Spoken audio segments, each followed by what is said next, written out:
सुख करता दुख हरता वार्ता विघ्नाची, नुरवी पूर्वी प्रेम कृपा जयाची, सर्वांगी सुंदर उटी शेंदुराची, कंठी झळके माळ मुक्ता फळांची, जय देव जय देव जय देव जय देव जय मंगलमूर्ती, दर्शन मात्रे मान कामना पूर्ती, जय देव जय देव। वक्रतुंड महाकाय सूर्यकोटि समप्रभा निर्विघ्नं कुरु मे देव सर्वकार्येषु सर्वदा। गणेश चतुर्थी के इस पावन अवसर पर आप सभी सुनने वालों को गणेश चतुर्थी की हार्दिक शुभकामनाएं। गणेश चतुर्थी के त्योहार के साथ त्योहारों का आगमन भी शुरू हो जाता है और ये दिन इतने खूबसूरत होते हैं कि आपको घर से निकलते ही ना गली मोहल्लों में पंडाल दिखने शुरू हो जाते हैं और बप्पा की खूबसूरत मूर्तियां देखने को मिलती हैं। हालांकि गणेश चतुर्थी के उत्सव की धूम आपको महाराष्ट्र में देखने को मिलेगी, लेकिन कुछ सालों से उत्तर भारत में भी इसकी धूम देखने को मिल रही है। पर महाराष्ट्र में इसे महा उत्सव के तौर पे मनाया जाता है, ये तो हम सभी जानते हैं। तो अगर आप महाराष्ट्र में रहते हैं तो आप इस त्योहार की रौनक से बखूबी वाकिफ होंगे। तो हमने आज सोचा कि क्यों ना आज आपको महाराष्ट्र में बनने वाली गणेश चतुर्थी के बारे में बताया जाए। आइए चलते हैं सीधा महाराष्ट्र, वो भी चंद सेकंड्स में। जी हाँ, चंद सेकंड्स में मैं आपको लेके जाऊंगी महाराष्ट्र में, जहां हमारे साथ जुड़ेंगी मोनाली पाटिल और वो हमें बताएंगी गणेश चतुर्थी के त्योहारों के बारे में, किस तरह से मनाया जाता है, क्या क्या तैयारी होती है और बहुत कुछ हमें जानने को मिलेगा आज गणेश चतुर्थी के बारे में। तो आइए चलते हैं और उनसे बात करते हैं। Hello. Hello. Hi Monali. Hello ma'am. बहुत बहुत स्वागत है आपका हमारे इस प्रोग्राम में। मोनाली, आप बताइए कि आप कहाँ रहती हैं महाराष्ट्र में और कितना समय हो गया आपको वहाँ रहते हुए, और गणेश चतुर्थी के बारे में, क्योंकि गणेश चतुर्थी एक ऐसा फेस्टिवल है जो महाराष्ट्र में दिवाली से भी ज्यादा धूमधाम से मनाया जाता है। और वहाँ पे आपको गली गली में गणेश जी की मूर्ति और वहाँ के पंडाल, वहाँ के ढोल नगाड़े सब सुनने को और देखने को मिलते हैं। तो वो क्या समा होता है, क्या माहौल होता है, गणेश चतुर्थी के पीछे की जो कहानी है वो क्या है, क्योंकि ये एक ऐसी बात है जो शायद ही लोग जानते होंगे कि गणेश चतुर्थी को बनाने के पीछे की जो कहानी है वो क्या है। अच्छा, मैं मोनाली भरत पाटिल, मैं पुणे से हूँ। मैं पुणे में पिछले 13 साल से रह रही हूँ और पिछले 7 साल से मैं मेरे घर में गणेश जी की स्थापना कर रही हूँ। और बचपन से हम लोगों ने देखा है कि कैसे गणेश जी आते हैं, उनका आगमन कैसा होता है, उनका विसर्जन कैसा होता है, ये सब बचपन से हम लोग देखते आए हैं। और पुणे में जब हमारा खुद का घर हुआ तब से हम लोगों ने गणेश जी की स्थापना हमारे घर में करना स्टार्ट किया, मतलब 7 साल हो गए इसको जी। और जैसे कि हम सबको पता है, भगवान गणेश जी 14 विद्या और 64 कलाओं के अधिपति हैं। और उनकी जन्म कथा जैसे कि हम सबको पता है, माता पार्वती ने अपने उपटन से एक पुतला बनाया और उसमें प्राण डाल दिए और उन्होंने इस बालक को द्वारपाल बनाकर बैठा दिया और किसी को भी अंदर न आ देने के आदेश देते हुए स्नान। इसी दौरान भगवान शिव जी वहाँ आए और उन्होंने अंदर जाना चाहा, लेकिन बालक गणेश ने उनको रुका दिया वहीं पे। शिव जी नाराज हुए और बालक गणेश को समझाया, लेकिन उन्होंने एक नहीं सुनी। शिव जी क्रोधित हो गए और गणेश जी का सिर काट दिया। माता पार्वती को जब पता चला कि शिव जी ने गणेश जी का सिर काट दिया है तो माता पार्वती क्रोधित हो गई और फिर माता पार्वती की नाराजगी दूर करने के लिए भगवान शिव जी ने अपने वाहक नंदी को आदेश दिए कि सबसे पहले आपको जो भी दिखे और उसका सिर लेकर आओ। तो नंदी खोजने के लिए निकले तो उनको एक हाथी का बच्चा दिखाई पड़ा। तो नंदी ने उसका मस्तक लाके शिव जी को दे दिया और इस तरह भगवान शिव जी ने हाथी का मस्तक गणेश जी के धड़ पे लगा के जीवन दान दे दिया। और उन्हें सामर्थ्य और शक्तियां प्रदान करते हुए प्रथम पूज्य का और गणों का देव बना दिया। ये है इसकी जो कहानी हम बचपन से सुनते आ रहे हैं, हमारी दादी से, नानी से, मम्मी से, जो बड़े बुजुर्ग रहते हैं हमारे घर में, उन्होंने यही कहानी बताई। जी मोनाली, ये कहानी तो हमने सुनी है, टीवी पर कई बार देखी भी है, लेकिन हाँ जी। गणेश चतुर्थी क्यों मनाया जाता है? इसके पीछे की क्या कोई स्पेसिफिक, कोई ऐसी विशेष कहानी है? गणेश चतुर्थी जो है वो फ्रीडम फाइटर माननीय बाल गंगाधर तिलक स्टार्ट करवाया लोगों को इकट्ठा लाने के लिए। बिल्कुल, जैसा आपने कहा कि बाल गंगाधर तिलक ने इनकी शुरुआत की, जिससे कि लोग सब हाँ जी। इकट्ठे हों और ये उत्सव मनाएं। अब हाँ। बात करते हैं कि जैसे हम यहाँ पे देखते हैं नॉर्थ इंडिया साइड कि किस तरह से गणेश जी के पंडाल सजते हैं और किस लेवल पे हम इसको मनाते हैं, लेकिन महाराष्ट्र, मुंबई, पुणे जैसी जगह पे इसे तो ग्रैंड लेवल पे सेलिब्रेट किया जाता है। तो हाँ। ऑथेंटिक वे में अगर हम कहें तो वहीं पे इसको मनाया जाता है। तो कैसे इसकी शुरुआत होती है, कैसे आप इसकी स्थापना करते हैं, स्थापना से लेके विसर्जन तक का जो समय होता है, जो सफर होता है, वो कैसे मनाया जाता है, उसके बारे में आप हमें बताइए। किन लोगों ने इसकी शुरुआत की, वो हम सब जानना चाहेंगे। अच्छा, भगवान गणेश जी की स्थापना से एक दिन पहले माता पार्वती और भगवान शिव जी का पूजन होता है। उसे महाराष्ट्र में यहाँ पे हरतालिका पूजन कहते हैं। इसमें मिट्टी के शिवलिंग और माता पार्वती की मिट्टी की मूर्ति बनाई जाती है जी। अभी पहले तो बनाते थे लोग, अभी शॉप में वगैरह मिल जाती है, वो पूजा के शॉप में वगैरह मिल जाती है, तो उसकी पूजा की जाती है। और उसके बाद दूसरे दिन भगवान गणेश जी का आगमन होता है। गणेश जी की मूर्ति जब हम लेने जाते हैं तब उनके वाहक मूषक जी उस मूर्ति के कहीं साइड में रहने चाहिए। जिस शॉप से हम लोग मूर्ति लेते हैं वहाँ मूर्ति को हल्दी कुमकुम लगा के पूजा की जाती है और मूर्ति उठाई जाती है। फिर उस जगह, जिस जगह से मूर्ति उठाते हैं, उस जगह पे जो भी पैसे बोलते हैं, वो मूर्ति जो दुकान वाले जो बोलते हैं उतना पैसा और सुपारी उस जगह पे रखते हैं। अच्छा। और इस सब प्रोसेस में सिर पर टोपी या रुमाल रहना चाहिए, ये बहुत अनिवार्य है। अच्छा। हाँ जी। और यहाँ पे मूर्ति अपने घर पर लेकर आते हैं, तब मूर्ति का चेहरा रुमाल से ढका हुआ रहता है और अपनी तरफ होता है। जैसे छोटा बच्चा रहता है, जैसे हम लोग उसको सामने से उठाते हैं ना, उस टाइप में मूर्ति उनका चेहरा हमारी तरफ, हमारे चेहरे की। यस, हाँ, ये चित्रा।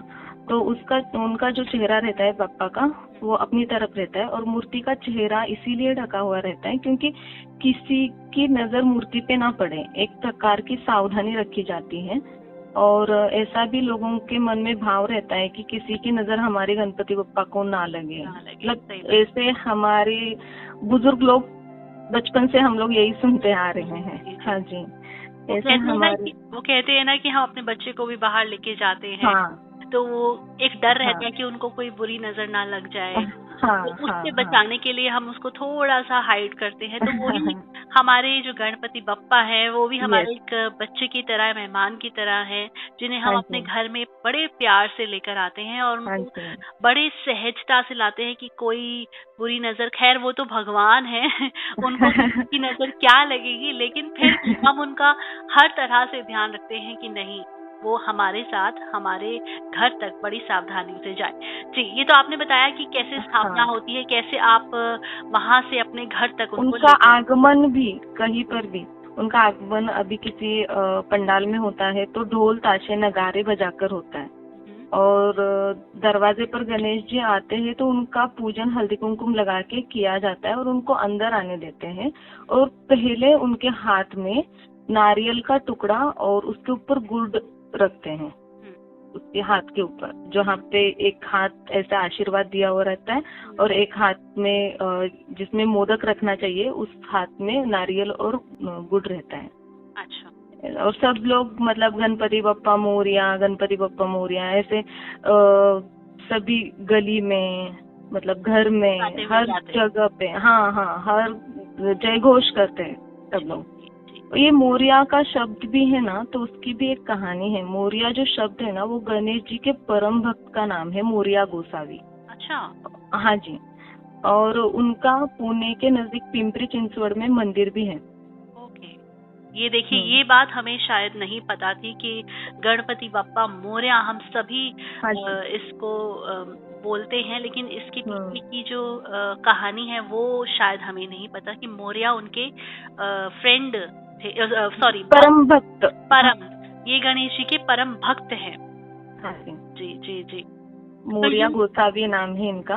और पिंपरी चिंचवड़, पुणे के नजदीक ही पिंपरी चिंचवड़ में उनका मंदिर भी है। जी। ऐसा। तो जैसे आप उनको घर में लाते हैं, फिर आपने जैसे बताया कि जिस तरह से उनको अंदर ले जाते वक्त एक नारियल और एक मोदक उनके हाथ में दिया जाता है, फिर आप उनकी जब पूजा करते हैं तो वो कैसे करते हैं? और साथ ही साथ उससे पहले मैं एक सवाल और जानना चाहूंगी, पूजा के सवाल पे मैं बाद में आना चाहूंगी, कि हम ये अक्सर देखते हैं कि कुछ लोग 1.5 दिन के गणपति रखते हैं, कुछ लोग 3 दिन के गणपति रखते हैं, कुछ लोग 7 दिन के गणपति रखते हैं। तो इन सबका क्या सिग्निफिकेंस है, और ये क्या इसका कोई अलग अलग दिन रखने का कोई महत्व है, क्या है? एक्चुअली ये कैसे रहता है ना कि परंपरागत रहता है, मतलब हर घर की एक परंपरा रहती है, वो जो पहले से चलती आती है कि 1.5 दिन का गणपति, 5 दिन का गणपति, 3 दिन का गणपति। लेकिन इसके पीछे ना एक पौराणिक कथा भी ये है कि जैसे कि महर्षि व्यास ने जब महाभारत का महाकाव्य लिखने बैठे थे, तो गणपति जी लिख रहे थे वो महाकाव्य, और वह ज्वर से पीड़ित हो गए। इसलिए महर्षि व्यास ने उनके अंग पर गीली मिट्टी लगाई, लेप लगाया उसका। और दूसरे दिन जैसे ही उनका ज्वर कम हो गया, तो उन्होंने वो गीली मिट्टी का लेप निकालकर विसर्जित कर दिया। इसीलिए 1.5 दिन के विसर्जन की परंपरा आ गई, ऐसे मानते हैं लोग जी। हाँ, लेकिन जैसे बचपन से हम लोग जैसे देखते आ रहे हैं ना कि किसी घर में 1.5 दिन का गणपति, वो पहले से चलता आ रहा है, एकदम पहले से परंपरागत है वो। और 10 दिन के गणपति का थोड़ा बहुत सेम ही स्टोरी है, मतलब पुराणों में सेम। महर्षि व्यास ने महाभारत जैसे काव्य लिखने के लिए भगवान श्री गणेश जी को बताया, तो गणेश चतुर्थी से स्टार्ट किया और अनंत चतुर्दशी को महाभारत का महाकाव्य पूर्ण हुआ। इसीलिए वो 10 दिन, कभी ये गणेश चतुर्थी से लेके अनंत चतुर्दशी तक कभी 10 दिन रहते हैं, कभी 11 दिन रहते हैं। मतलब 10 दिन, मतलब 10 दिन ही नहीं रहते गणेश चतुर्थी से लेके अनंत चतुर्दशी तक। कभी 11 दिन के भी गणपति होते हैं, कभी 10 दिन के भी गणपति होते हैं, ऐसा। हाँ जी जी। मोनाली जी, अब मैं एक्चुअली बहुत एक्साइटेड हूँ ये जानने के लिए कि जब हम गणेश बप्पा को हम घर ले आते हैं और स्थापना उनकी हम कर देते हैं, तो किस तरह से पूरा दिन मनाया जाता है, व्यतीत होता है उनका रोजमर्रा, जिससे जितने दिन भी वो हमारे घर रहते हैं उन दिनों आप जैसे डेली रूटीन होता है ना घर का, वो किस तरह से होता है, कैसे पूजा होती है, वो मैं और हमारे सभी सुनने वाले जानना चाहेंगे। पूजा जब गणपति बप्पा आते हैं ना, तो चौरंग पता है आपको, लकड़ी का जो रहता है, उसमें 4 पाई रहती है जी। हाँ जी, कोई लोग चौरंग पे बिठाते हैं, कोई लोग टेबल पे। तो उसके ऊपर ना लाल कपड़ा डाला जाता है, और उसके ऊपर थोड़े चावल के दाने बिछा के उस पर गणेश जी की मूर्ति रखी जाती है। अच्छा। और उसकी विधिवत पूजा की जाती है। पूजा में 5 फल, नारियल होता है। गणपति बप्पा को लाल रंग के फूल बहुत पसंद है, स्पेशली वो गुड़हल, जास्वंद, मराठी में जास्वंद बोलते हैं। अच्छा। और गुड़हल पता है ना उसका, शायद उसको इंग्लिश में हिबिस्कस भी बोलते हैं। हिबिस्कस बोलते हैं, राइट। हाँ, हिबिस्कस बोलते हैं का फूल रहता है, तो वो गणपति बप्पा को बहुत पसंद है। नहीं तो लाल रंग के फूल चढ़ाते हैं यहाँ पे। और उसके बाद दूर्वा जो ग्रास रहती है, तो वो भी 3 पत्तियों की एक स्टिक होनी चाहिए। ऐसे 21 स्टिक की एक जुड़ी रहती है, और ऐसी पूजा में मिनिमम 3 जुड़ी होनी चाहिए। 3 जुड़ी चढ़ाते हैं। और फिर आरती करते हैं। आरती होने के बाद प्रसाद चढ़ाया जाता है। प्रसाद में जैसे सबको पता है मोदक का होना जरूरी है, और उसमें भी गुड़ और नारियल से बने हुए ही चाहिए मोदक।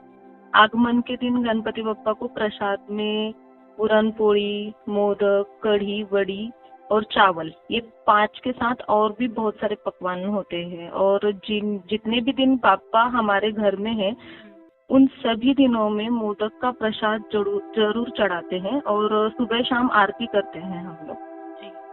तो आपने जब बात करी मोदक की तो मेरे मुंह में पानी आ गया। जी, क्या है ना कि जैसे मोदक है, अब आपने कहा कि मोदक जरूर होता है उनके प्रसाद में जितने दिन वो हमारे घर पे रहते हैं, लेकिन मोदक एक यहाँ पे जैसे देखते हैं हम मोदक बनता है, मोस्टली हम देखते हैं खोए का मोदक खाने को मिलता है या मार्केट में वही दिखता है, लेकिन वहाँ पे मोदक मुझे लगता है कुछ अलग तरीके से बनाया जाता होगा और आई थिंक वैरायटी भी होती होगी मोदक की कि किन किन तरह से कौन कौन सी टाइप्स, कौन कौन सी वैरायटीज के मोदक बनते होंगे, तो उसके बारे में थोड़ा सा आप प्लीज हमें बताइए। हाँ जी, मोदक का कोई लोग ड्राई फ्रूट्स के बनाते हैं मोदक, जो अंदर का स्टफिंग रहता है वो ड्राई फ्रूट्स का रहता है। कभी चॉकलेट के भी मोदक बनते हैं यहाँ पे, मतलब मिठाई की दुकान में चॉकलेट के भी मोदक घर पे मैं बनाती हूँ या मेरे घर में बनाते हैं वो मोदक।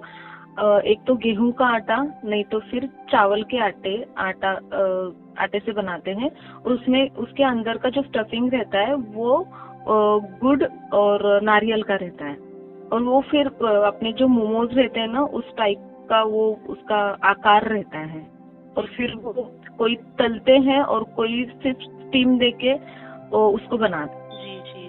हाँ जी, हाँ, आई एम श्योर मोदक खाने में बहुत ही स्वादिष्ट होते होंगे। वहाँ यहाँ पे भी अच्छे मिलते हैं, लेकिन वहाँ के एक ऑथेंटिक रेसिपी के तौर पे अगर देखें तो वो बनने को खाने को मिलते होंगे। खाने को मिलते हैं, हाँ। जी, अब जैसे हम पूजा की बात कर रहे थे कि गणेश चतुर्थी पे कि 2 समय सुबह और शाम आरती होती है, तो आरती अधिकतर जैसे हम लोग सुनते आए गणेश जी की जो आरती है, एक वो टिपिकल आरती जो हम जय गणेश देवा, माता जाकी पार्वती, पिता महादेव, ये एक सब कॉमन सी आरती है। लेकिन वहाँ पे उस समय महाराष्ट्र में जो आरती की जाती है वो बहुत ही अलग आरती होती है। हमने अक्सर वो टीवी पे और रेडियो पे सुना है, वो बिल्कुल मराठी आरती होती है और बिल्कुल सुनते वक्त ना आपके रोंगटे खड़े हो जाते हैं, गूज़बम्स आ जाते हैं, और पूरे नगाड़ों के साथ, म्यूजिकल इंस्ट्रूमेंट्स के साथ जब वो गाई जाती है तो वो माहौल ही अलग होता है, वो सुनने में इतनी अच्छी लगती है। उसके बारे में थोड़ा सा आप बताइए।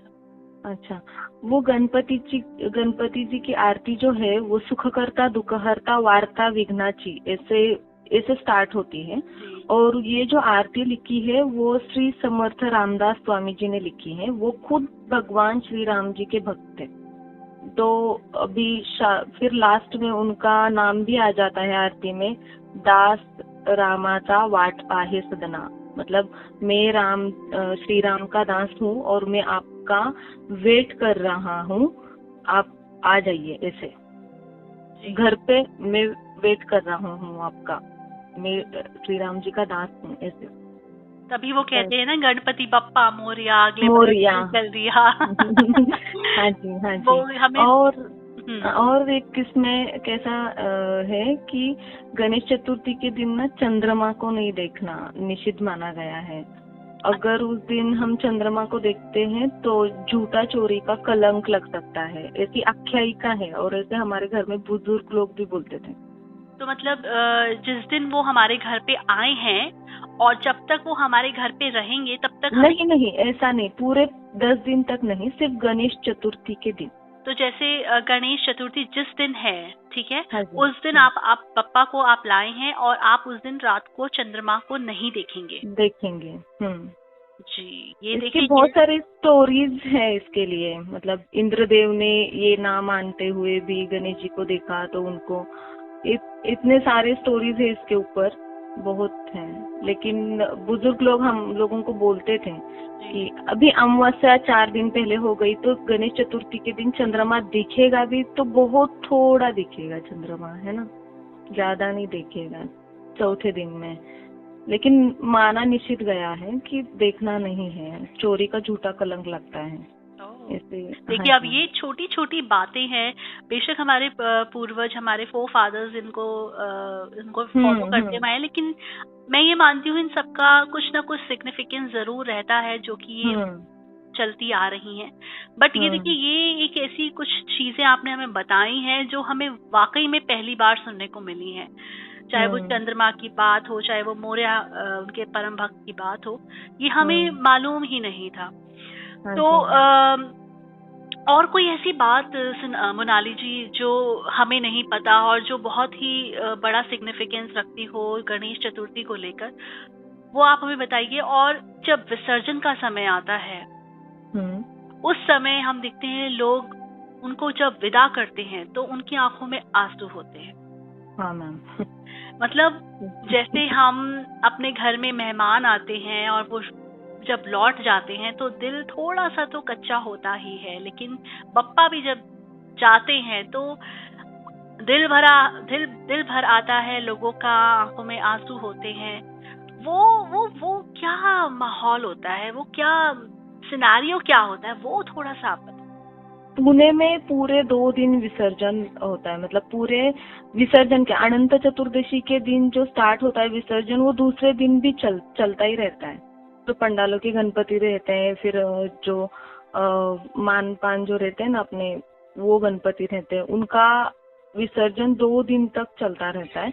और विसर्जन के दिन घर का बताती हूँ मैं, जैसे कि घर में भगवान गणेश जी की पूजा और आरती की जाती है और उनको विदा किया जाता है। विसर्जन के स्थान पर भी एक बार लास्ट की, जब वहाँ पे लोकेशन पे जब विसर्जन करने जाते हैं हम लोग, तो वहाँ पे भी आरती करी जाती है और पूजा करके उनको प्रसाद चढ़ाया जाता है और उसके बाद मूर्ति विसर्जित करते हैं। मूर्ति का विसर्जन समुद्र, तालाब, नदी, कुएं में किया जाता है। कई लोग घर में भी विसर्जित करते हैं गणपति बप्पा को, और वह जो मिट्टी रहती है वो प्लांट्स को यूज करते हैं, वो इको फ्रेंडली, एनवायरमेंट फ्रेंडली सोचते हुए ऐसे करते हैं। आई थिंक वो बहुत अच्छा एक ऑप्शन भी है लोगों के पास, और लोग आजकल वो फॉलो भी कर रहे हैं, विच इज वेरी। हाँ। और कई लोग मूर्ति दान भी करते हैं। हम भी हमारे घर की मूर्ति को हम लोग दान करते हैं। मतलब पानी का टैंक रहता है वो लोकेशन पे, वो टैंक में 3 बार गणपति बप्पा को डुबकी लगाया जाता है और फिर वो जो वहाँ पे मूर्तिकार बैठे रहते हैं तो उनको दान कर दी जाती है मूर्ति। मतलब अच्छा, आप वापस उनको दे देते हैं? हाँ जी, ओके। रिसाइकल हो जाता है। फिर वो मूर्ति को कलर वगैरह देके फिर नेक्स्ट ईयर वो मूर्ति, नई मूर्ति बन के आती है। हाँ जी। ऐसे उनका विसर्जन होता है गणपति बप्पा का। क्योंकि जल प्रदूषण भी बहुत बढ़ जाता है। अभी मुंबई में समंदर है तो पानी जैसे कम हो जाता है तो सब शाडू की जो मूर्ति, मिट्टी की जो ओरिजिनल मूर्ति रहती है वो तो हो जाती है, उसमें मेल्ट हो जाती है। लेकिन जो प्लास्टर ऑफ पेरिस की वगैरह जो मूर्ति रहती है तो मतलब विटंबना होती है एक प्रकार की। और देखिए, बप्पा भी यही कहते हैं कि मैं आता हूँ और मैं आप लोगों के बीच रहता हूँ, खुशियाँ फैलाता हूँ। उनका ये मोटिव कभी नहीं रहता है कि वो एनवायरनमेंट को दूषित करें। लोग ये मतलब किसी तरह से भी हार्मफुल नहीं होना चाहिए। तो ये इस तरह से विसर्जन करना शायद हमारे प्रकृति के लिए, हमारे एक जीव जंतुओं के लिए बहुत अच्छी चीज है। तो मोनाली जी, आज आपने हमें बहुत सारी बातें बताई और अब मुझे ना इतनी एक्साइटमेंट हो रही है गणेश चतुर्थी को लेकर कि बस अब मन कर रहा है कि कहीं हम जाके गणेश चतुर्थी का आनंद लें और वो पूरी विधि, पूरी पूजा पाठ, पूरी आरती, वो सब देखें, मोदक खाएं। 10 दिन कैसे चले जाते हैं समझ में नहीं आता। वो जब जगह देखते हैं ना, जब विसर्जन करके आते हैं ना हम लोग घर पे, तो वो जगह इतनी खाली खाली लगती है। मतलब रोशनाई इतनी रहती है घर में, बहुत मंगलमय वातावरण रहता है। रोज सुबह की आरती करो, पूजा करो, फिर शाम को आरती करो, पूजा करो, और जो प्रसाद बांटा जाता है बच्चों को, छोटे छोटे जो आते हैं आरती को, बच्चे भी ना घर घर में जाते हैं आरती के लिए इकट्ठा होके। उनको भी एक अलग सा माहौल देखने को मिलता है उनको भी, कि देखिए गणपति बप्पा हम देखते भी है ना, बच्चों से बहुत प्रेम रखते हैं वो, और बच्चे भी बप्पा बप्पा करते रहते हैं, तो वो एक ट्यूनिंग बनी हुई है। उनको बहुत सारी चीजें खाने को मिलती हैं, बहुत एंजॉय करते हैं, तो बहुत ही अच्छा मतलब मजा आता है ये सब देखने में। और जैसा आपने कहा कि 10 दिन जब वो रहते हैं और जब उनको आप विसर्जित कर देते हैं तो वो एक कमी खलती है। देखिए हमारे घर में भी अगर कोई आता है मेहमान और वो हमारे साथ कुछ दिन रह के जाते हैं तो उनकी कमी खलती है कुछ दिन। ऐसा लगता है कि हाँ हम इस समय ये कर रहे थे, अभी ये था, अभी वो था, वो थोड़ा सा रहता ही है। तो पप्पा तो खैर ईश्वर भगवान है, वो चले जाते हैं तो ऐसा लगता है कि हम पता नहीं अधूरे से हो गए हैं। बट हाँ, इस उम्मीद में हमेशा रहते हैं कि अगले साल फिर बप्पा को लाएंगे, फिर उनकी सेवा करेंगे, और ये मौका बहुत कम लोगों को मिलता है उनकी सेवा करने का।